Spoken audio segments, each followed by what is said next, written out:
I would now like to welcome all our esteemed moderator and panelists for this session. Before we start with the discussion, I would like to introduce all our esteemed panelists and moderator to you. It gives me immense pleasure to welcome Professor Niharika Vohra as the moderator for this session. Ma'am, I would request you to kindly be on the stage, please.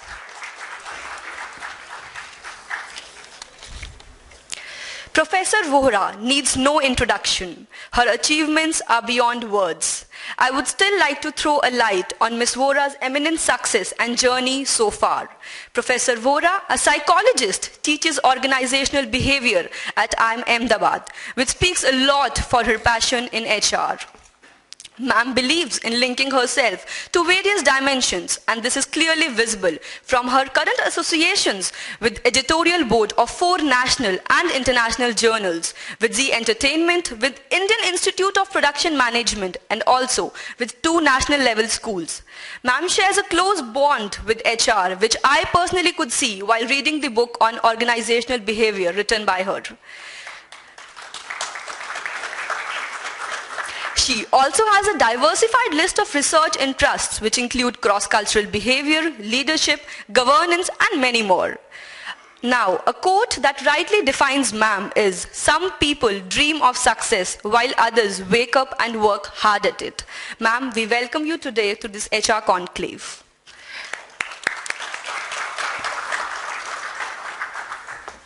We are also very fortunate to have with us our first panelist, Ms. Neelam Dhaka. May I please request you to come to the dais?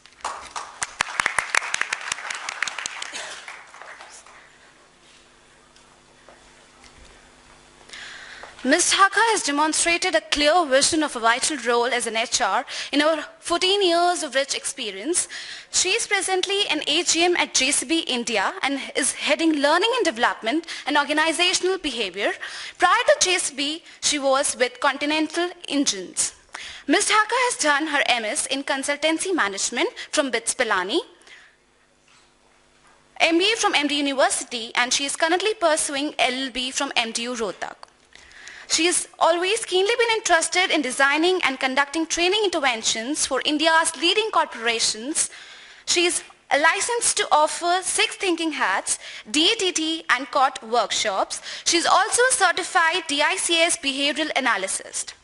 All her knowledge and learning that has expanded with the passage of time speaks of her competency and extremely captivating and experiential workshops. A very warm welcome to you, ma'am.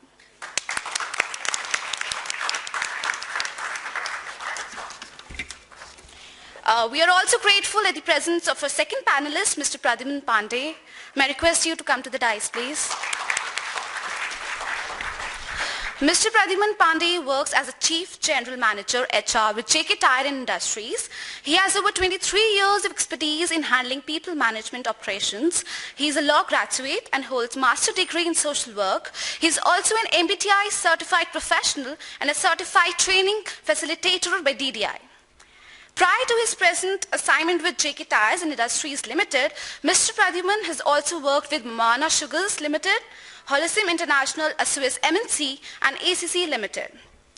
This exceptional academic background and work experience has enabled Mr. Pradyuman Pandey to bring proficiency and expertise to the role of HR. A big round of applause for Mr. Pradyuman Pandey.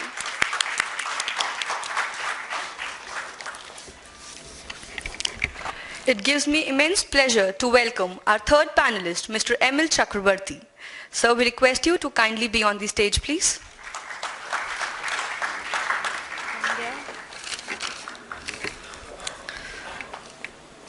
Mr. Emil Chakrabarti currently works as the Deputy Executive Director at Dalmia Industries. Sir, we welcome you here to the HR Conclave today. I would now request our chairman, sir, to kindly be on the stage and welcome all our guests with a token of respect.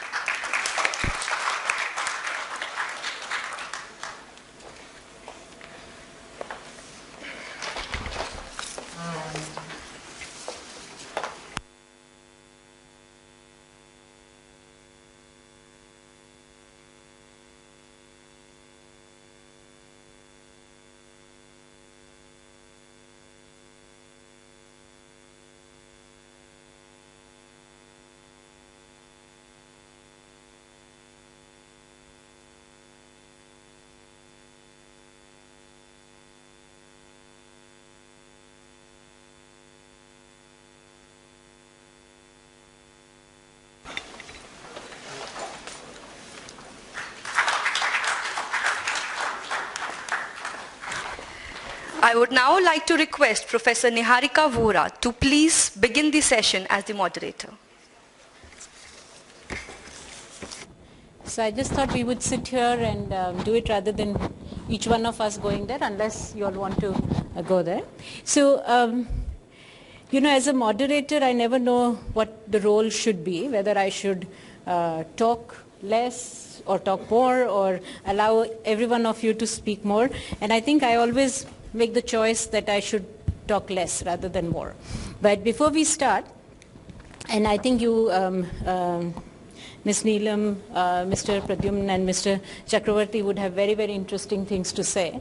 I just want to lay out the land a little bit, given that the fact that this session is titled for Indian organizations, HR perspectives and challenges, and in that light invite each one of you to speak and then invite the audience to also ask questions. So one of my requests is, as the audience is speaking, as the as our speakers are sharing their views, if you have a question in mind, maybe just write it and then send it across here so that we can put all these questions together and then have a panel discussion rather than have a question each time. Is that all right for all of you?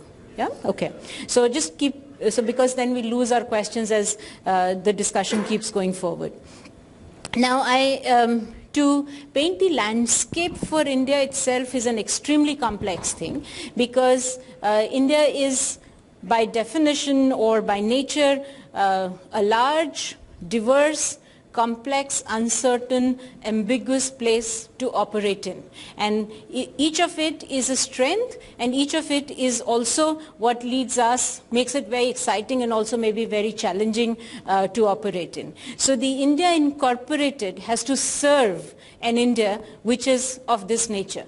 And my own experience of working with India Incorporated, of course, has been in terms of, I've never worked in an organization other than, if you can call an educational institution an organization, which I surely believe it is. I have not worked in the corporate within quotes, but I have worked with a lot of corporates in various ways. And of course, I've experienced many as a user, as somebody who has to, get a service, and I'm always surprised as to how any Indian organization actually makes profit. I went to Vasan Eye Care. Some of you possibly know it's grown very large. So they actually came and sold a service to IIM Ahmedabad, saying all faculty or all staff can get a free eye checkup or a paid eye checkup, and then they can do all of that. So I called them and they said, this is the time in which it is. I called them. It was a Saturday afternoon and they had advertised, their websites showed certain timings and so on and so forth. It was well within timings. They said, sorry, we're not operating today. I said, what do you mean? Is it a holiday? No, it is not a holiday. So, no, it's it was 2 o'clock and it was supposed to be until 4. So they said, but there are no patients, so we have decided that we will close at 12 o'clock. So I said, are you closed now? No, we're not closed, but we will close, and I'm calling at 2. Yeah? And so we had this really frustrating conversation. And then, so I said, okay, I will not come today, I will come another day. The other person says, there are lots of people, so don't come today. So I said, there weren't any people on Saturday, so you didn't want me to come. There are lots of people today, so you don't want me to come. So then he says, okay, if you insist, come. And when I went there, there was not one single patient. So in fact, they really wanted to close off and go, and that's what they were doing. So I said, look, I need to speak to a manager because this is really weird. I'm the manager?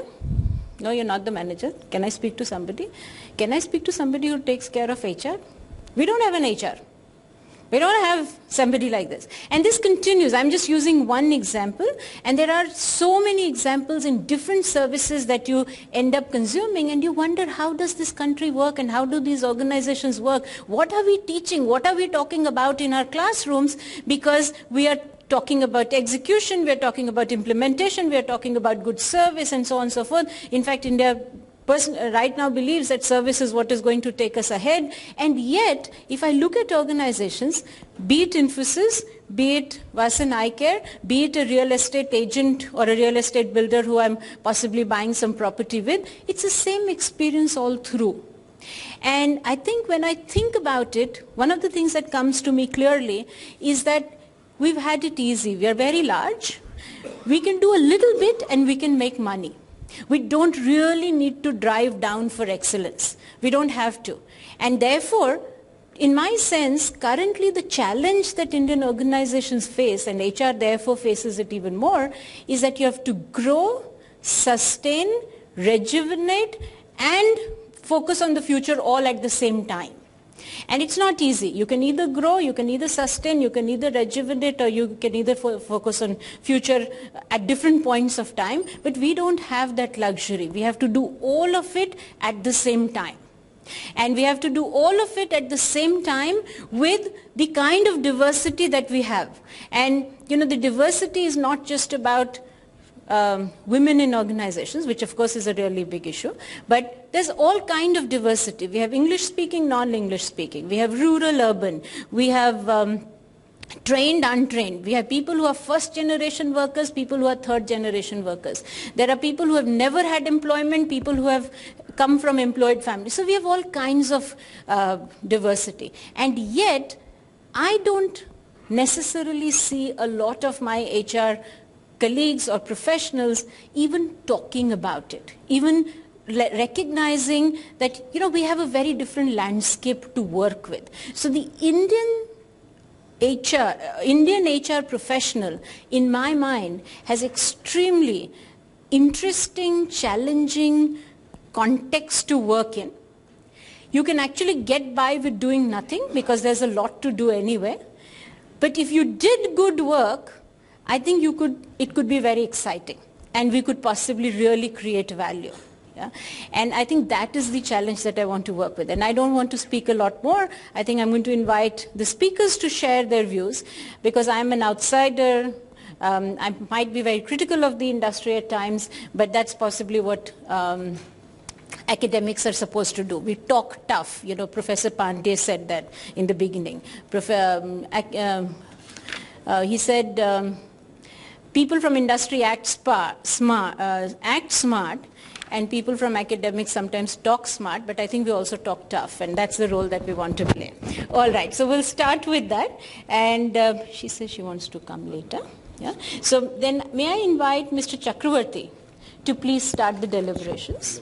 Definitely, definitely.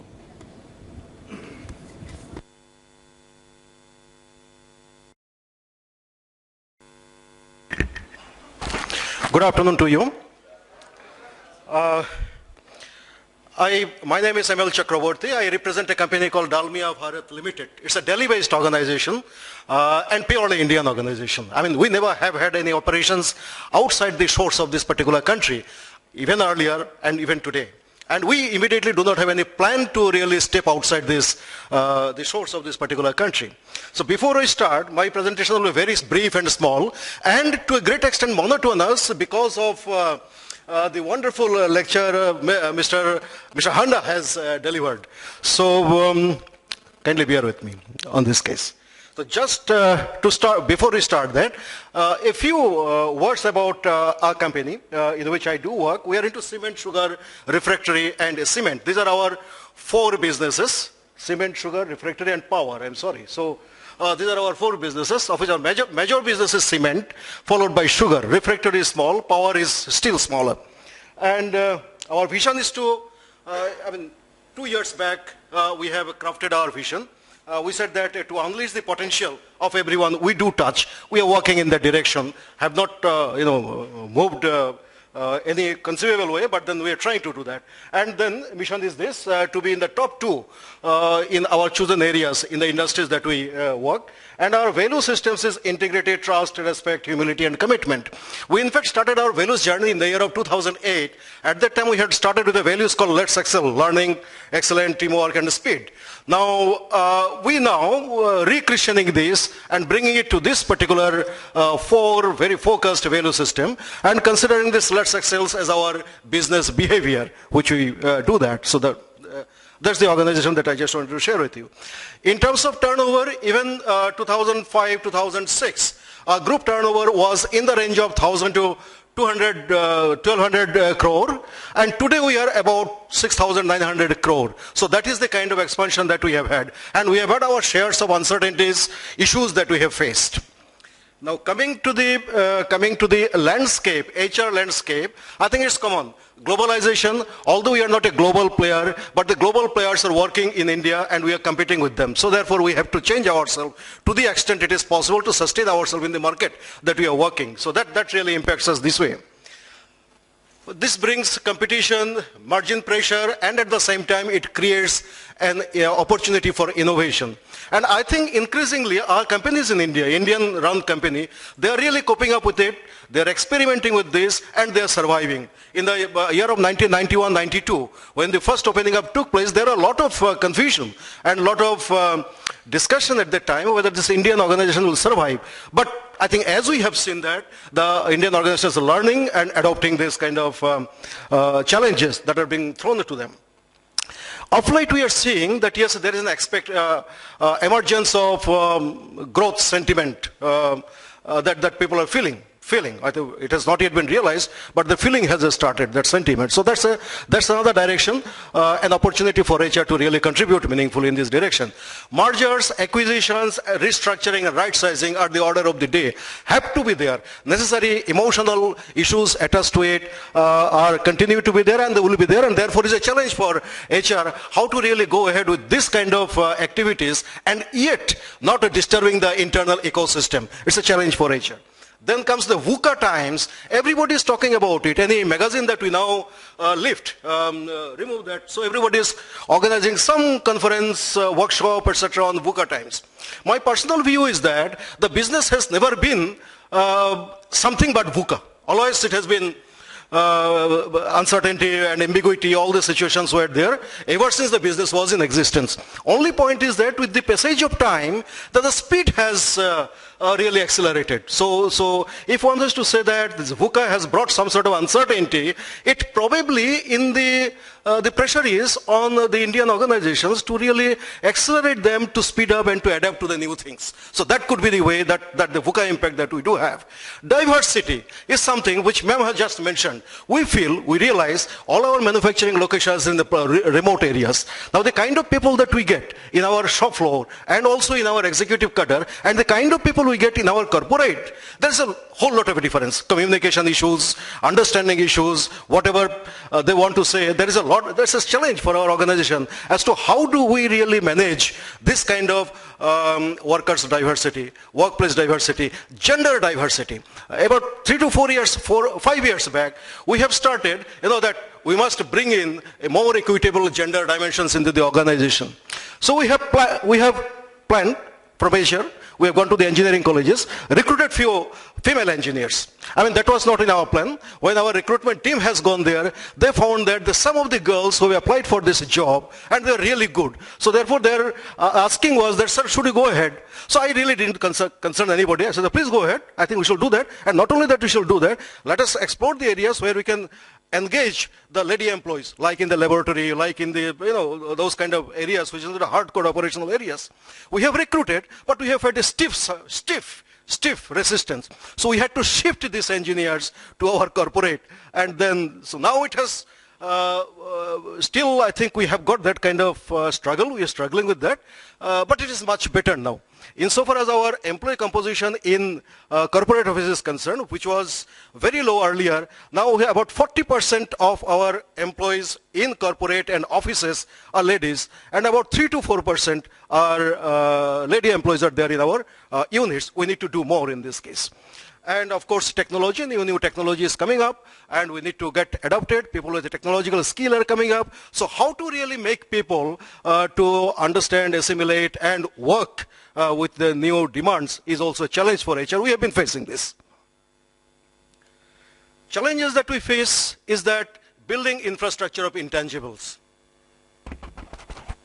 I think my voice is okay, no? So thanks. Thank you so much. building infrastructure of intangibles. It has already been spoken. This is very important, we find. Very recently, I happened to, had an occasion to hear the lecture of an eminent banker who is no longer a banker, and he was credited with transforming a public sector bank. And he said that during the last 3 years of his tenure, in his day-to-day meeting, day-to-day interaction, he never discussed hard numbers. He only discussed the intangibles. We also find that even in our boardroom, even in our CEO conclave, people are numbers driven.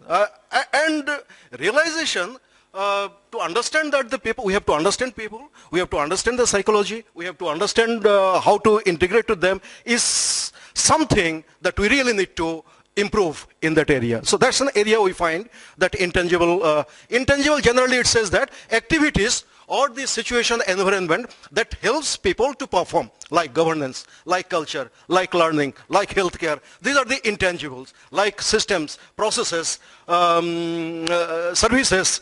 So unless we these are all, why it is important? Because these are the performance drivers. If we have these intangibles in place and focus on these intangibles, I am personally of the view that the performance is only a derived function. It is bound to come, it cannot but to come. Now, leadership bench strength. We have seen, all of us probably agree, and there has been a discussion also on this case. There have been a lot of literature, a lot of study, but this real leader is a rare thing to come by. Even today there is a dearth.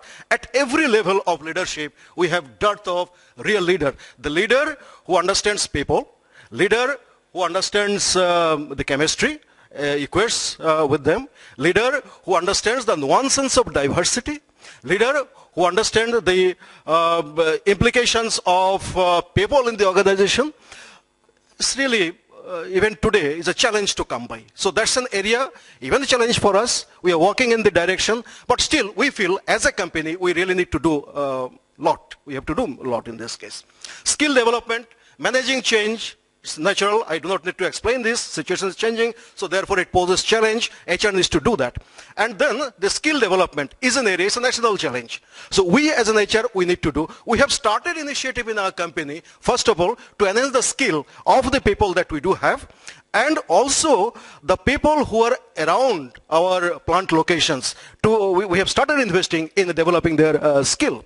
Another kind of skill development issue we are facing in the organization. So for example, we now have, with the help of this technology, lot of information we have at our disposal. We do a survey, good number of indications, good number of variables, this, but collating those information, coming out with a meaning of this, what it really indicates, what direction it is aiming at, is a challenge we find even within our executive leadership in our company. So that's one area, that kind of skill we need to focus. We are doing some work in that case, but I think we have to go in that case. Innovation environment.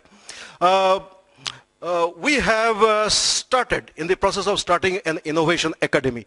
So far, we have been doing certain innovation, asking for people to innovate, rewarding this innovation inputs, whatever has been implemented. So those infrastructure have been placed. But we feel that we are at such an inflection point that this kind of sporadic innovation idea will take us nowhere. So now we are going ahead with developing an innovation culture, starting an innovation academy in our company. From 15th of December, we shall be launching this. Necessary preparatory work has been done, where we shall be working on identifying opportunities for business innovation. We don't go about invention, business innovation. So various processes and systems are there, customer, the competitor, the internal processes. So what kind of innovation opportunities we can work out, we shall be moving in that direction. So that's a definitive step that we are taking. And that is, I think, it is very, very important for any organization. Managing emotions, structure, restructuring, and then mergers and acquisitions bring about a lot of issues with regard to the organization that is coming into the fold and the people that they are there, and in case it is not managed properly, even those organizations which are getting integrated with our company, the main people, who carries the organization in their brain, because majority of the companies who are up for grabbing generally are not very known for a very systems driven, automatically flows things, not for this. So they were working in this organization because of the brain power of the people who have been working. Now, if these people leave, if the management environment is not managed properly, the company really doesn't get much advantage from arising out of this mergers and acquisitions. We have faced that. We are working in this crisis. Recently, we are going in for another merger and acquisition initiative in Bokaro. We have acquired a cement unit. So we are much more aware about this factor and tackling these issues. Another issue, generally in Indian companies, I find, in the merger and acquisition front, HR, I think, has not been able to make a place in the due diligence exercise. So that's really a debilitating factor for really managing the issue. When the mergers and acquisition comes, actual success comes when the emotional engagement and integration takes place. Numbers, figures, machines, materials, they are really not the driver of successful mergers and acquisitions. And there, companies are required to realize this particular importance. I have a complaint against me, and also, the tribe that I belong to, the HR fraternity. We have been thinking that HR has to deliver a lot of things, that how it has to do. We have found that the FIR city culture, FIR city model for HR is the one that we should pay much attention to, and we are implementing, making an effort. What does FIR city means? Facilitation, then influence, review, challenge, training. These are the five items that any HR, if it has to lead an initiative. These are the aspects that HR has to do. My understanding is that facilitation, okay, by and large, we can do fairly well. Training, by and large, fairly well. We are tremendously weak as HR professionals in the influencing. We are still not good at influencing the business. We never challenge the business.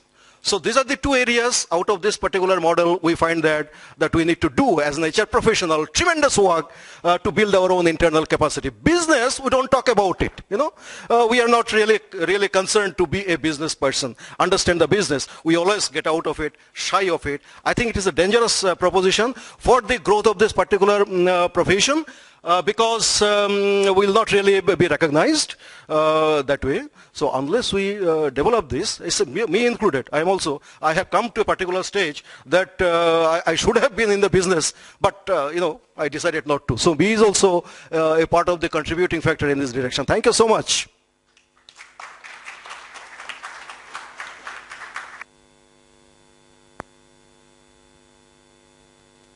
Very interesting talk. Now may I request Mr. Pradyuman Pandey to give his presentation. Good afternoon, everybody. First of all, I would like to thank DSB for giving this invitation, for being part of this wonderful conclave. I have worked 18 years for cement. So I normally said I'm solid with cement. Then I moved to sugar industry, sweet with sugar. Now I'm on a move with JK Tires. So I work for JK Tires. All along my career, I have worked in manufacturing industry. So in my 10-15 minutes talk, I will more and more refer towards manufacturing experience, which I have gained in my 23 years of experience. When we talk about challenge of HR, definitely the question on the screen is the biggest challenge, and the answer to this question is the biggest challenge. As a HR person, always we face this question whether we are a strategic partner or paper pusher. We heard Handaji in the morning when he said that MNC, it is all paper pushing job. But when we try to answer this question whether we are strategic partner or paper pusher, some more questions are posed to us. And there are some organizations normally claim that people are our most important asset. But the question which is that, but the people in the organization, whether they understand that HR function influences the firm performance or not. That is the challenge, how to satisfy the answer, those questions which are being posed to HR fraternity. Even they will ask, does HR really matter? This is not the end. I will say, even HR fraternity, whether we feel that we are playing an important role in implementing those organization strategies. But there is an answer. If you want to answer this question, we have to talk about strategic phase of HR. What exactly it is. It is something that the HR is aligned, connected, and responsive to what? To the overall organizational need, the strategic goal of the organization. If we are aligned, connected, and responsive, then definitely we can say that we are moving towards some strategic part to become a strategic partner. But this journey itself, from transitional to become a strategic partner, is the biggest challenge. Because when we try to become a strategic partner, we need something in ourselves. Like we need a foresight, we need strategic alignment, we should have the capability of managing complexities, and definitely innovation and flexibility as our key priorities. But let's talk about strategic alignment. I will just take one by one. When we talk about strategy, what does it mean? In normal circumstances, HR is seen as an administrative function. But to answer this, somewhere, I'm not saying that it is not an important function. It is an important function. Efficiency and efficacy of your administrative function, your transactional jobs, creates a base for the trust which we build in the organization. And then if you want to become a strategic partner, you want to take your strategies ahead, that becomes a base. So I will not say it is not required, but for a time we have to forget it and then start thinking that how I am going to enhance the organizational performance. How HR can be a strategic partner only if it is capable of enhancing the organization performance. I have just put a picture here. When I start telling my own experience, there are many ways to say that how I am linked to the strategic capabilities of the organization or the strategic goals of the organization. But I will just give an example of manufacturing industry. Manufacturing industry with Make in India by our Honorable Prime Minister. Definitely India is going to be a manufacturing hub for third world countries. One, lot MNCs will be entering, and this means that the present industry in the country will face a first competition. A very high degree of competition will be there. Normally, in such circumstances, organization has to create their own strategic plans. They create for 5 years, long-term plans they create. Now, how HR, as a HR person, if I'm there, how I can contribute towards that strategic plan becomes important. And if we do my duty right, then I become a strategic partner. I can say if I align my HR strategies, if I align my talent strategies with those organizational strategies, then definitely people will see me as a strategic partner. Otherwise, they may just see me as a paper pusher. Like for manufacturing industry, now there is a competition, so I have to be ahead in the competition. So what HR can do, he can facilitate in the organization to find out what are those capabilities, organization capabilities which will help organization to attain those goals, the strategic goals which he has created for himself. Like for manufacturing excellence is a strategic capability for me. Marketing excellence, because I am producing something, I have to sell it, I have to market it. Marketing excellence becomes a strategic capability for the organization. I have to be in market, I have to come with newer products, improved products. So product innovation becomes a strategic capability for me. I want to grow, I want to have some mergers and acquisition in my plate, then this merger and acquisition becomes a strategic capability for me. It is a raw material intensive. Manufacturing is a very raw material. So purchase becomes a strategic capability for me. And in such, because like if I talk about marketing excellence, sales per person, your brand image, you will talk about your market share, you will talk about customer satisfaction. Now, who is going to attain those results on those parameters? I will benchmark with my competitors, but there is somebody to put his efforts to achieve those benchmark numbers for the organization. And then as a HR person, I have to see, there are many people, I have just highlighted 4 or 5. There are certain positions which I will call the positions which are strategic positions, which are directly linked to my strategic capabilities. If I am able to do that, it's a very manpower intense industry. I can't focus my HR activities on thousands of people and then say that I am going to give results. I should be called a strategic partner. I have to focus my efforts on those strategic positions, those who are directly linked to my strategic capabilities. There may be, if there are like 1800 managers with me, I have only 200 managers to focus upon on the first stage. And if I talk about those 200 managers, I will say that I should have A players on strategic positions. Recent example, Mr. Modi picked up Parikar from Goa. What he did, A player for the A position. He brought him here. The same mindset we should carry with, in the organization, that for my strategic position, I should have talented people, A players on strategic positions. This is one. My development efforts will be more on those strategic position holders. I should have a succession plan in place for these strategic positions, because organization cannot afford these positions being vacant for longer time. So there should be a succession plan for the strategic positions. And I'm sure if my HR activities are focused in a way, the way this is an example of one activity. There may be several activities where I can keep on doing those linking of my HR initiatives with organization initiatives. So then second is, was one second very important thing which we normally talk about is productivity in manufacturing industry.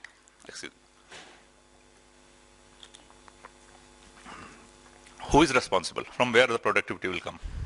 Definitely it is the employees, and employees engagement plays a major role in employees productivity, because when we talk about employee engagement, it is a challenge for in Indian culture. If I talk about the productivity, if I benchmark with my other counterparts, other European countries, the productivity is low. Now, when we talk about employee engagement, what it is, because when we will address employee engagement, definitely it will address a lot of my problems, the challenges which we are facing as on date. Attrition is a challenge for us. If employee engagement is there, the person will stay with you, because when we try to define engagement, it's all about that they consistently speak good about the organization, then they have intent to stay with the organization, and they are ready to stretch. They are ready to take stretch targets towards organizational goals. So if employee engagement is targeted, automatically my two bigger challenges of attrition and my, I will say, of productivity, that are addressed. But how to capture those engagement things and how to work upon that engagement, that is a big thing for us, because employee engagement, if I define that we can hire people, we can retain people, but in those 8 hours when he is coming to us, how much output he is giving to me, whether in 8 hours I am getting 10 hours output from the person, that is employee engagement. And how to bring that engagement is, because when we talk about employee engagement is, it's a result of two things in the organization. One is discipline which is driven by organization system and processes, and other is motivation which is driven by leadership behavior. I will just, now when we talk about organizational systems, like we should have a capable workforce. It's a challenge. As on date, to have a capable workforce, all colleges are not like DSB. There are people, at entry level, we are not getting that much quality manpower for us, but still, capable manpower workforce is there. Then we have to work upon creating sharp individual accountabilities and responsibilities for those positions. We should have a rigorous performance management system. Handaji has clearly told that web-based system will not work. I will share my example in last organization when I implemented PMS system. It was, my main focus was, if I ask somebody that why PMS, if they say it is reward and it is for reward and recognition, I will straight away reject it. PMS should be used to bring transparency in the organization. PMS has to be used to bring a culture which is desired in the organization. And how it is done, I think you have said right that the one-to-one discussion is the base. The feedback given to employees, the one-to-one discussion with the facilitator, we tried that. And a very junior person came to me after his one-to-one discussion. He said, I don't bother about what I'm getting as an increment, but I have a chance to speak about me in this one-to-one hour. And that is where HR has to play a major role of facilitating those such initiatives, where it comes from, bolte hain dil se, it should come from heart. Those activities has to be driven by heart, not by your system and work processes. Then platform of collaboration we have to create. And if we do that, definitely we can bring some collective commitment towards the objective. This is one. Second is motivation. From where it comes, it's all dependent upon leadership behavior, leadership mindset.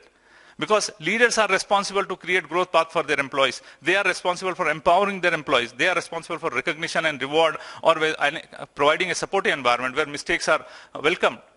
And if we don't, this is a big challenge, that we don't have such leadership pipeline with us. We don't have such leaders with us, because everybody is busy with the numbers. Everybody talks about sales number, everybody talks about productivity numbers, but nobody talks about this motivation of employees. If this is missing in the organization, I think this will be a bigger challenge for everybody to get good productivity to retain employees. Then it is already talked by my friend Chakravarti ji, gender diversity. I only see just small point I want to put it here, because see, if manufacturing industry, if we are not able to create that environment where we can employ female employees, in future we will be missing a bigger chunk of talent pool in the country. We will not able to hire them, and that time we will feel that we have failed somewhere. You have to start from today, creating an environment, creating those job roles, job profiles for female employees in the organization. If we fail to do this, definitely it's a very big chunk of talent in the country, which we have to recognize. If we don't recognize, it is going to be a bigger challenge for us. Now, I will talk just 5-6 priorities for human resource function for tomorrow, how it can be worded. One is, we have to become strategic partner. We have to become mentoring, and definitely HR to become as a competitive source of competitive advantage. That is how people will look at us. Then flexibility. You can't work with your work system created a decade back or 20 years back or 30 years back. You have to be flexible enough in creating those work systems again and again, because now we have a single location, there will be multiple locations, people will like to work from home. So that flexibility of work, flexibility of system has to come. Then leadership, as I already mentioned, that we have to be, priority should be to have leadership pipeline, leaders who are capable of managing, motivating and integrating a multi-generational workforce. Multi-generational, because now that when we talk about Gen Y, that thing that it's all about managing the mindset of the people who are managing those Gen Y. It's nothing about it. We have to talk, we have to counsel them, we have to give them that space for thinking that how this multi-generational work can be flow. And also, the second thing is build a management leadership which is capable for increasing global and diverse workforce. Definitely when multinationals comes in, this will be a priority. Employees will always remain a focus for HR, because we have to maximize individual talent by way of training, by way of providing them more and more opportunities to collaborate with each other, cross-functional things, their job rotation. Social media is going to be a focus for us, which will be definitely, future is social media. From where for any HR processes, you will have to take help of social media. Technology will help us to, because it will be multi-location work will be there. So we have technology which should help us in stay operationally connected, emotionally connected to the organization. And I will end this short session by saying that, by Peter Singh, he says that we need to stop thinking like mechanics and start acting more like gardeners. And now in HR field also, we need more people to adopt gardener's role for nurturing instead of a mechanical approach. And I think that will take us to a strategic position in the organization. That will give us back the glory which we always aspire for. Thank you very much. Thank you very much.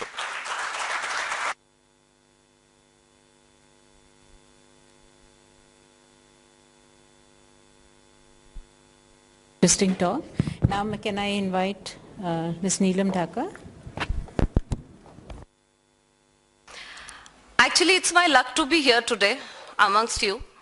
And it's always a privilege to talk to future talent of India and youngsters. So I quickly grabbed this opportunity, and I would thank the Institute for inviting me. Future of HR, upcoming challenges, HR in 2020, HR as a strategic partner has always been a very hot topic and a topic of great research and discussion. And it is of great importance to any business. So, well, when I started thinking about it, and since morning we have heard 5 presentations about the challenges in HR. Yes, these challenges remain what we have been hearing, and whether we talk of talent acquisition is a challenge, management is a challenge, then having a bench strength, retention, all these things continues, and yes, we do have to address these challenges. But then I was just thinking, and especially in Indian organizations which are still family driven and yet not very professional. So then I was thinking that what will be the scenario and how is it going to be when we have addressed these challenges? Because in a way, when we talk of any of these challenges, whether it is diversity or the leadership pipeline, they are also the core role of HR. And as I do my job, these are the challenges which come in front. So what I thought of is studying those organizations, those who are already in best places to work or the most admired organizations, which means they are addressing and more or less there to be a strategic partner of the organization, and they do have those processes in place to address these. So in next 10 quick minutes, I have divided my talk into 2 parts. One is to take you through the challenges which even these organizations are facing, which is because of the trend which is changing in the society. And the second half are a few pointers for the young talent, for the future talent, of what these organizations are expecting from the young HR. So the first thing and the biggest challenge which is coming across these organizations, when I say these organizations, already the best place to work organization, is compensation. Compensation has no set definition. There is no way of measuring that this job is going to get you this much. Not only that, money is a part of self-esteem. It's linked with self-esteem, and the young generation, of course, also likes to flaunt, the mobiles and everything. So what is the alternate? And if I can't give that money, probably the alternate is to work for a brand. And when it was asked somebody that why did you join Google, his answer was that I joined Google because I wanted to know whether I can be there or not.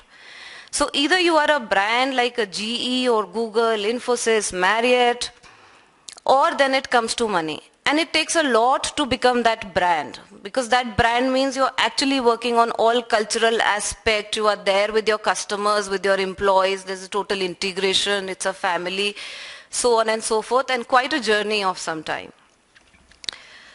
So what next? These brands, they do have young talent in real sense. The second challenge they have is the talent need a constant opportunity to grow further.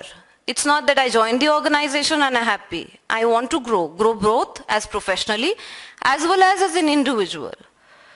So we no more can have that we only run 20 lectures or so to say 20 training programs which only focus on the technical skills which are related to my job.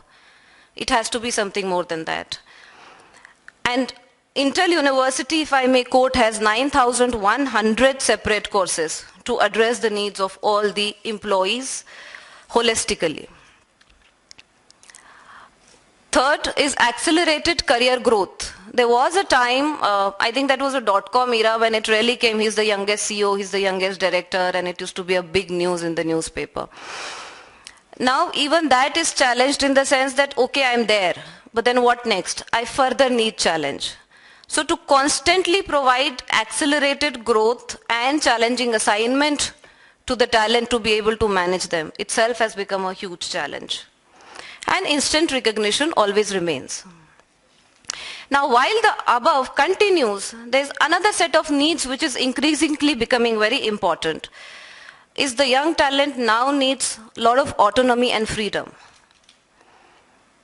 And we have organizations like Google and Marriott, those who provide lot of freedom and lot of autonomy to works. But it's not easy, because with that comes a separate challenge to the organization, that how do you keep your entire system very transparent? How do you keep your communication 100% to these people who are working in some part of the world or in the flexible timing or changing daily from here to there?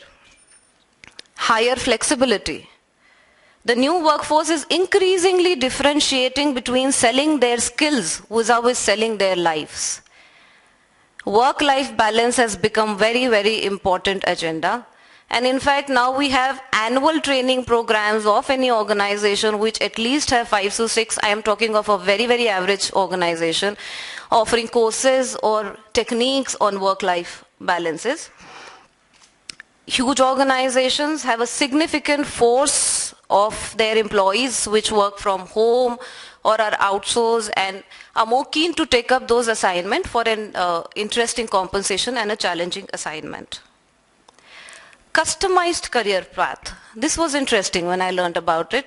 Initially we thought that, or we heard also, like if you are a manager, you grow up in a managing stream, or if you are an engineer, then you take an operations stream, and then there are certain designations where we visualize, okay, this is where I want to be.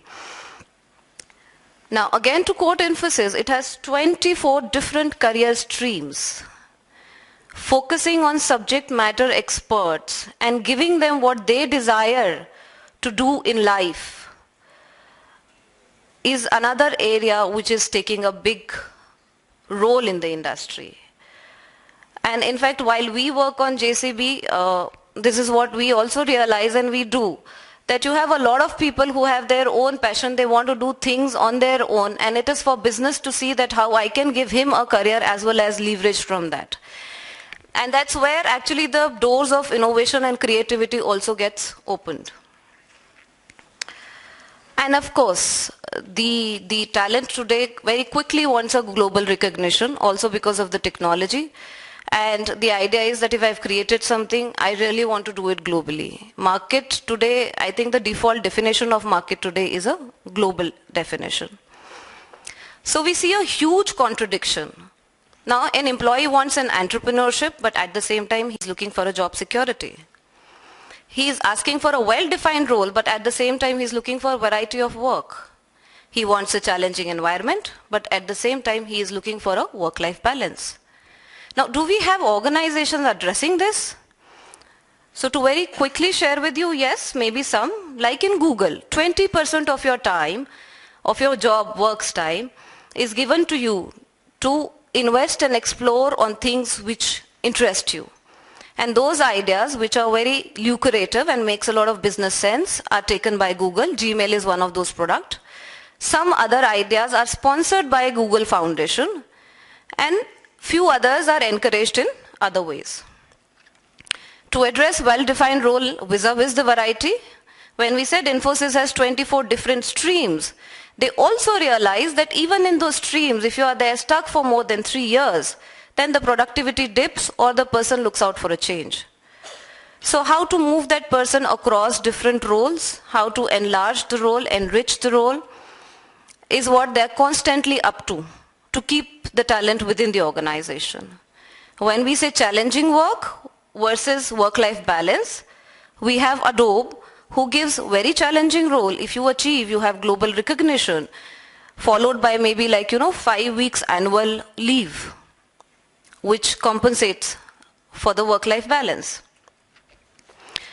And now here, it is for HR to see that if we continue to look back in the sense that we have to put certain processes all right and look at the way we have been looking ourselves, so do we become a bottleneck or are we really becoming a facilitator for the change in business to grow?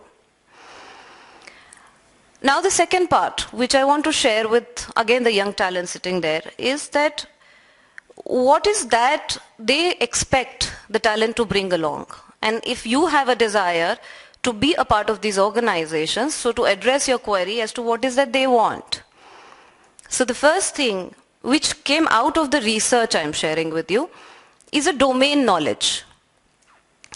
Till today, we are increasingly dependent on West for the domain knowledge. Even in our organization, which is an engineering organization, very huge JCB in India, when we have to look for technical expertise, we depend to UK. And they're all engineering subjects. Maybe hydraulics is very key to us. Hydraulics is it's not a new technology. Of course, it is becoming and doing its advancement. But still, the kind of domain expertise we find in India, there's a huge gap. Second is professionalism. Now, what is professionalism? And you would say, I haven't been there also, so how do you expect me to be a professional? So the definition for professionalism here is to stand by the commitment. Whether it is a commitment to be on time, whether it is a commitment to deliver, or whether it is a commitment made at the time of joining the organization. That's professionalism. Third is the higher ethical standards. Today, a quarter of CVs which are there in the internet are flawed, misrepresentative. And in fact, big organization including ours, we had number of agencies we had blacklisted because of the CV, and sometimes agencies only come forward and say, you give us money, we'll do your CV. So this is what is not expected. Ethical high standards is another thing which is looking for. Flexibility to cope up with different business situations and adaptability is another strength. See, organization is willing to do so much. They are doing so many things, but certain business cycles are unpredictable. While when they change, so it is expected from employees also to understand and change. And I'll quote an example. Like if you're hired for selling savings account, and if it's not doing good, and you're shifted to sell the insurance for the same organization. So now all things fall in place, that you were given a different assignment, you were not fired, there was enough challenge. But the kind of responses we get from youngsters, no, I wasn't hired for this. No, and this would involve a different set of competency. Selling is like, selling savings account is more of technical. Insurance is more of relationship. No, I won't do that. And at that age is quite surprising to us, at least people from my generation will find it very, very difficult also and unacceptable. But that kind of flexibility is expected. And finally, the result orientation and execution ability. And we have seen a trend that if you offer somebody saying that here is a 6 months good amount, challenging amount for you, you deliver, and if you do it well, then we'll take you on the rolls. A lot of new entrants say, no, my mother wants me to join a permanent kind of a role. My father would like to see me in a permanent kind of a role. I think without appreciating that anyways nothing is permanent in today's job. So to have that confidence and to show the execution ability is also important. And I'm not saying that the above doesn't exist in the young talent today. All I'm saying is that these organizations, which are best working organization, anybody desires to join in, are the one who are very good at attracting these talent and looking at people, attracting, hiring those people who are good at demonstrating these abilities. So if you aim to join any one of such organization, please ask yourself, do you have it in you? And with this short note, all the best and thank you. Thank you, Neelam. I guess now it's time for questions. I can see there were quite a few questions that were coming around, so maybe we just collect them and ask questions before we try to put these things together.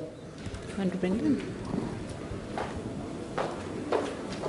Okay, so one of them is a challenge question where it says, Indian organizations do only what is required.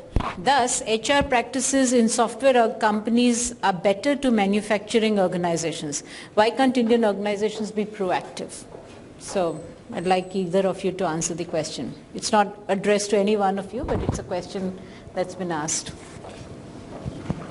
So I'll repeat the question, which says, why are Indian organizations not proactive? Why are they only doing what is required of them? So if a software company requires a certain kind of practices, that is done, and in manufacturing you don't find them. So that's the question. So why aren't we more proactive? And we have 3 manufacturing organizations represented here.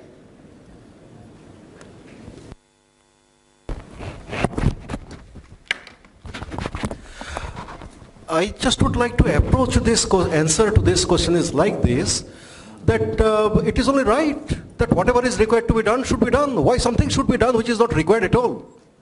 Now what is meant by proactiveness? Proactiveness, does it mean that we do something which we don't require it? Answer to that question is no. Now, if proactiveness is something that we should anticipate future and try to build up our muscle right at this moment to face the future, yes, that is, I think many organizations do. For our organization, in a small way, we have been doing it. And if many organizations are not doing it, I think they should do that. So from that angle, I say that. But per se, just for the sake of, being proactive, to become a proactive, I think doesn't make a business sense. I guess one of the, from what I hear in the subtext of this question is that it seems we will only attend to people or say people are important if there is a need for it. Yeah? So there doesn't seem to be, ethos is not that people are important no matter. Yeah? So if there is a need because these people will go away, then I will do a lot to attract them. And if they will not go away, then no need. Why should we do anything? I literally not agree with this perception that we are not proactive. Organizations are proactive.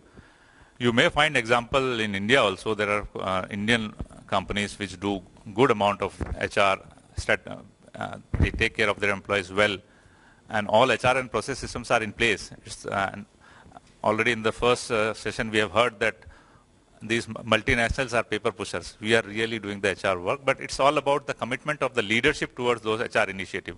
If the leadership mindset is not there, only HR can't do. The whole leadership of the company has to, the culture has to come in. That is how I can say. Yeah, see, one thing I would like to mention here is that I have seen an organization wherein HR was fantastic because the HR head was absolutely fantastic. The head changed and all the things went down. That's one. So whose fault was that? The person who's hiring the HR head? What vision he has? What he thought while hiring the HR head? So one, it depends a lot on what the business does. Business has that clarity. One person can't drive everything. And to take examples of where business have clarity, I think everybody should read this book, Control Your Destiny, or someone else will, where it is mentioned that Mr. Welch used to meet 800 of its direct reportees globally twice a year. Now, if you give that single target to one of the leader today, he will say that it is not achievable and it's not possible. How will I do this? And that remains his sole kyare. But along with other things, he was doing it religiously, which is followed in GE culture. And why he was doing it probably itself talks about the importance of HR and therefore things following from there. I don't know if that addresses my...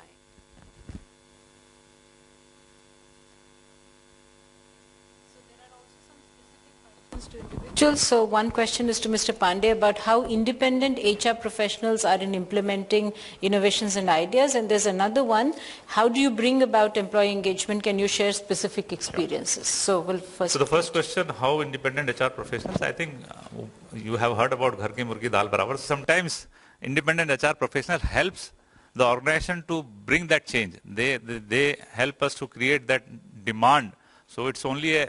And also they bring outside perspective because they have worked in many organizations. They bring the experience with them. That is one, definitely it helps us, helps the organizations to implement innovation and ideas. But it is always felt that if we do, normally what independent HR professional comes in, he takes ideas from us and then gives us ideas to implement the same. So it's up to you how you take it. But I have always found that I was capable enough to take my ideas ahead because it always depends how much trust you have created in the organization, how much people trust you. And that trust comes only by creating an environment where there is a transparent feedback, when we start giving feedback transparently. Second was the specific steps for employee engagement. See, for employee engagement, as I given a model, there are many things which we have to do, but I would like to share my PMS experience, performance management system, which I implemented. It's nothing new. PMS, I think every organization has. It's only the way you take it ahead. If PMS is like major focus should be on those appraisal discussions. If those discussions are done in a transparent way, in a formal environment, I would like just the feedback is always effective when it is given in a formal environment. Informally, it doesn't work. So we tried to have a facilitator in each appraisal discussion. HR facilitator, even some new engineers get trained as a facilitator. So putting those facilitator, first there was a lot of resistance, but later on it worked, and these appraisal discussions gives an idea of what exactly is going on. People are able to speak about their achievements. People are getting a platform to talk about their hindrances and problems. So we have to think a bit ahead of reward and recognition. We have to think as a tool to bring transparency, a tool to bring openness in the organization. So this was the one which definitely helped me to bring employee engagement in the organization. Sir, may I phrase my question again? So actually, this was not answered right that way. The crucial thing I want to ask you, like, how much independent, like you have, I just saw you talk about a lot of innovation. I have this idea. Like, is it how much independence I mean say, like okay. Night you got an XYZ idea. Can you go in the morning and say, let's just implement XYZ? Like, do you need to get permission or formalities? I will answer you. Or you have a You're boss in your hand? My independence to implement HR practices. See, if you have gained the trust of people in the organization, management is bound to give that independence to you. If you don't have that respect and trust for the people, management will not think about you. So it's first you can create that environment where people trust you as a partner. And that comes only by knowing their aspirations, talking to them. As in the early morning also that we were talking that we should start that at least communication with our employees should never stop. So talking to them, getting their aspirations, and then working on it, and that creates a trust. And if that trust you have gained, you will get that independence in the organization. You will definitely get. But if people doesn't respect you, you don't have trust as HR professional, management will also not give that free hand to you to implement anything. So one more thing. So actually, like being senior and all, that's your idea. People do consider it. But like being young who has just entered now, I think the ideas are not being considered and much more being valued. Is it true in this market? It's not like that. See, as a young, I remember my days 23 years back, I joined as management trainee. I was more focused on creating a perception about yourself. That is what, when you enter an organization, you work hard, that is one, but you are also to work to create a perception about you, for self, that how people perceive you. So it's all about creating a perception. It's hard work, plus I said creating relationship. So it is, your voice will be heard. It's not that the juniors are not heard. The ideas comes from the junior. We are people, we have worked for 23 years, we have no new ideas now. We get those ideas from you only. If you are there to put new ideas, innovative ideas to the people, those who are running the show, they will definitely respect your identity. So maybe the young gentleman is also saying that I'm scared that I will not be heard in this entire process. Okay, I guess we have a time crunch, 1:30 or maybe 10 more minutes. Okay, so I have 3 questions that I've identified which I thought are interesting and more general. One is, there's a question from which says, should Indian SMEs have their own HR or sales academy, or should they focus on business they are in rather than getting into HR and sales academy? I think that's an interesting question to ask because I think there is this general sense of HR as only for large organizations or only for certain kind of organizations. And here is a question that is being asked by CEO Brands, Future Brands Limited, Atulit Saxena. So I guess it's coming from his own experience. Would you want to answer that? I think, of course, the answer is one is yes, and two, there's a lot of work which is happening around it. Recently, CII anyway runs a cluster program which is for SMEs, small medium entrepreneurs, and this year's theme which they have taken is HR in SMEs. And they partner with a lot of organizations, especially manufacturing organizations, because SMEs are there to handhold them and take them forward in the journey. So I think the answer is yes, very much. should do their own, or should it be more a cluster approach, collaborative approach? Cluster approach is basically, when we say cluster, a lot of SMEs are coming together and forming clusters based on maybe they are equal size or they are in the same location or doing a similar kind of work. But then each one should have their own HR to look at and address their own priorities and needs.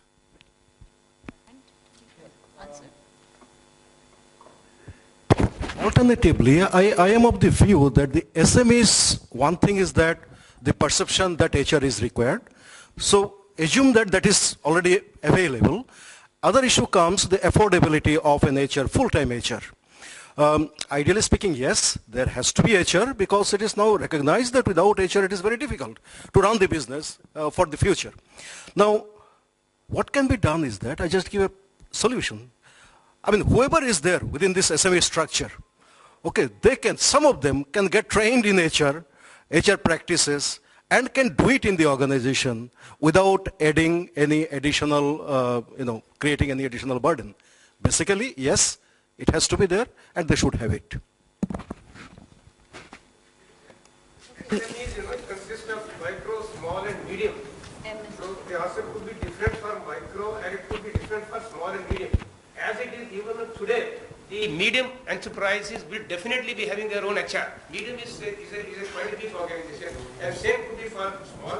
But in case of micro, maybe they should have either their own HR, or maybe a small group of micro companies could come together and hire one person, because individually they may not be able to afford. What is my point? It's also an idea. And just to share a practical thing, what happens in Faridabad is a lot of SMEs, and this is where, so all these, maybe the designated HR person or the person who has an additional responsibility of HR, they have formed a WhatsApp group. It is so simple, and they meet once in quarter to discuss, learn from each other, go back, implement, and then come back. Especially for the small and the medium, the micro ones. They do that. Interesting. Okay, let me ask the second, which I thought is also an interesting question, given the current industrial relations landscape of the country. Partly it is troubled, and partly we are absolutely silent about it. It's something that we don't want to talk about.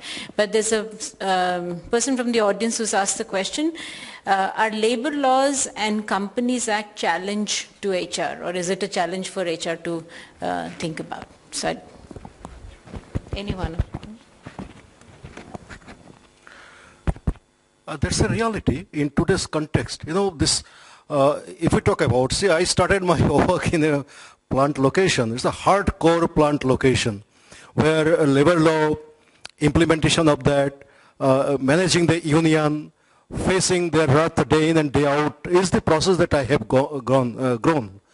And it is a fact nowadays, this particular subject is not given that kind of importance. Even in the academic institution and even in the among the students. I think that this is a requirement. It should be there. People should be pursuing this particular career. If not career, some part of their career they must be there. Industrial, now the labor laws, the question was that, ma'am, the company law and labor laws, whether they make any, there is a challenge. Challenges in what sense? I don't think it's a challenge. In case we really do not study the subject and do not like to go inside and understand that, then it will be a challenge when it will spar one day and we will be able to manage it. Then it is a challenge. But systematic approach to this is not a challenge. Law, not only in labor law, law is there all over, and the law really guides, systematizes, and smoothens the process if it is implemented in the right spirit. So it is really not it's not a challenge. To my mind, it is a facilitative factor. On this point? On this point, okay. I raised that point. In view of the recent Companies Act change, role of independent directors has been introduced, and the enhanced role of HR is seen. Now, from that point of view, I raise that point, A. B, alas, the institutions in the country are not teaching, are not giving impetus to labor laws. It has to be done. Because we find when the HR guys we hire, we take them induct in our organizations, they are big zero. Please, forgive me for using that word.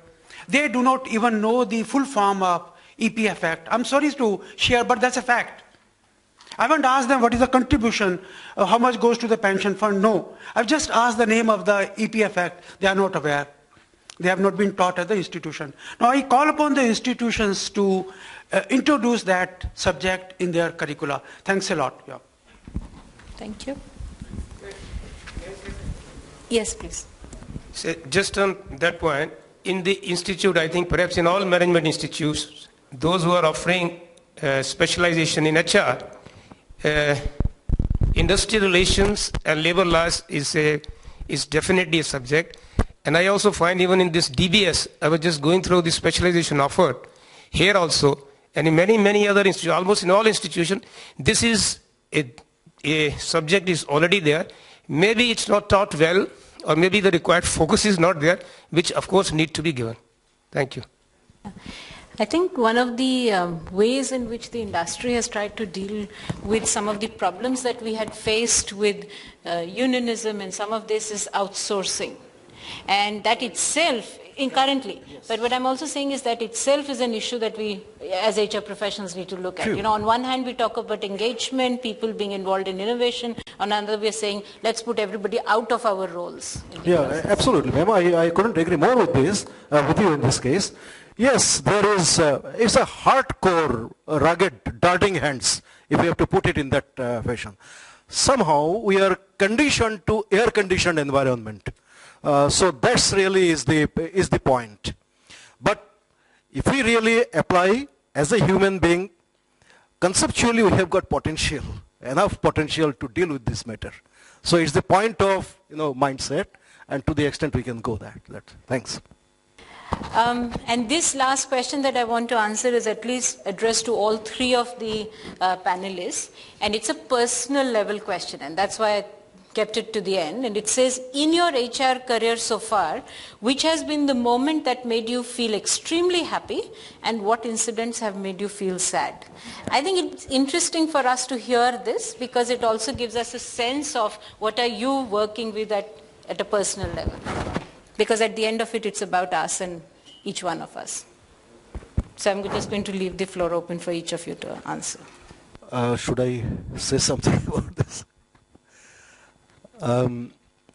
Something that initially I thought that it was sad, but later on when I realized that it was really not a sad factor. That was the case when I was working in any manufacturing location. The bonus time was there. I know if you remember, if you go back to those who go back to this 25 years back, I mean, every year that was to be an occasion where industrial relations issues used to really hot up. So I was made in charge of dealing with an issue which really backfired, could not do anything. I mean, I said utter failure. So I at that time thought that yes, it is really the sad day in my life, and probably I was not really prepared to really deal with that. Now I realize that it was not really a sad day. It really has given me a lot of understanding about how people think of, particularly how the union leaders think of, how kind of the mask they wear in front of their face. So all those things I got an opportunity at that time to learn that. As far as the most satisfaction point of view that comes, I really do not know. I still do not know. I also still feel that I'm yet to get that. But I must say that when in our company, current company, I just described this to you. It has increased manifold. Lot of issues we have faced. Lot of requirements we had to do that. And many times we have been doing the firefighting. Ultimately, proposal went to the organization stating that this is a high time that we really start a leadership academy in the organization.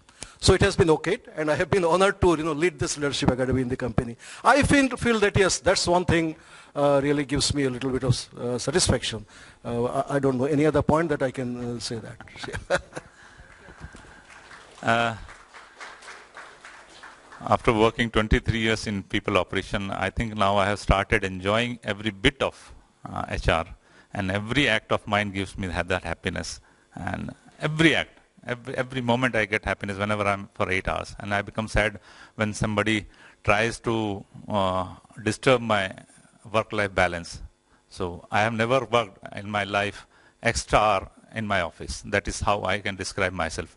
People may find it difficult, but if I am very clear on my priorities that I work till extra hours means 1 hour, it's okay, but not beyond that. Never worked on my weekly offs. That much I can say. Thank you very much.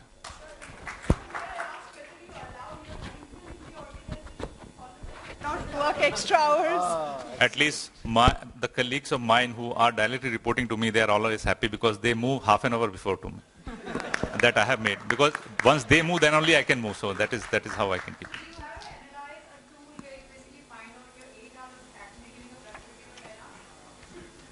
Otherwise, I might have not working with this organization for like ACC. I worked for 18 years. My productivity was less than 8 hours. Then they might have asked me to move early. No, this was my personal experience. I am not saying my organization doesn't work for extra hours. I have seen people working for up to night 10 o'clock also in my organization. Same where I am working. People don't move out. I don't know what they do after duty hours. Does your 8 hours is actually equal to 10 hours because you're so. Is your 8 or so? Are you able to be more productive because you're safe? You're just working. See, I don't allow my team to move without completing the task for the day. That's the answer. Because if the work is over, there's no whether it is need to stay back. So definitely. Despite that, they leave half an hour before you. Yeah, they leave half an hour. All of my colleagues, all of my 23 years, my colleagues leave half an hour before me. But it's all about time management because definitely the task, the target given to us, it's our responsibility. We cannot say it's time is over, I'm moving out. It's the target is yours. You have to complete it in 8 hours. If I'm doing it in 8 hours, definitely it is something which others are doing in 10 hours. I'm doing in 8 hours. That I can say. I think the message you go to the students that the work is important and whatever commitments are there, they need to be done. Not that 8 to 5 or 10 to 5 is more important than that. The message to the students is be loud and clear that whatever the task has to be done, and of course you try to manage within the time. If you can't, you have to. Students will take their own messages. They will take their own messages. No. Let's leave it at that. For me, just to share, it's long back when I initially started my career and I realized my strength. So I joined one of these BPOs, and in fact I won't say BPO, it was more of insurance selling, a big brand. And my job was to hire employees, and when they would not deliver, so the next job was to give them 1 warning, 2 warning, and 2nd warning, and then they would leave. I would end up crying. And worse was when somebody used to come for interview and he was like absolutely useless fellow. So I used to look at him and say कि इसको मैंने भी reject कर दिया तो इसकी रोटी कहाँ से चलेगी? कौन नौकरी देगा इसको? So I used to hire him, then I used to stay back, then I used to train him, then I used to put him on a job. In 3 months time I realized, that time I was young, wasn't married, I realized ऐसे तो नहीं चलेगा. But what my strength is probably that I love to work for people development. And in that organization only, then I told them that you hire whatever, give me for a week. This is the module I'll run with them. And then you measure their productivity. And if they don't produce, then, fire them. And I felt happy it worked. I realized my strength. And today all my experience is L&D and OD. And this is where I am. So I still connect to that and I feel very happy about it. Thanks. Thank you. So thank you very much, each one of you, for sharing, talking about and bringing this house alive to talk about issues that are important to them. I guess I'm not going to abstract and be able to actually summarize the discussion because it was very varied. But I think I'm just going to say one line that I read somewhere which is often attributed to Jack Welch, but actually he didn't say it. I think it was the head of Polaroid who said, he said, only now we realize that when we hire people, we don't only hire 2 hands, a head comes with it automatically. And I think this discussion that we've had has to continue to remember that the head comes and the head is capable of a lot more than we possibly attribute it to. And I think we've done a good job talking about it. Thank you. very heartfelt gratitude to all the guests who have spared the valuable time to be with us today. The session was indeed very full of zeal and profound knowledge, and I'm sure it was an enlightening experience for each one of us, and we definitely have more sessions to follow. I would now request our Director General, Professor I.M. Pandey, to please felicitate our guests with a token of respect.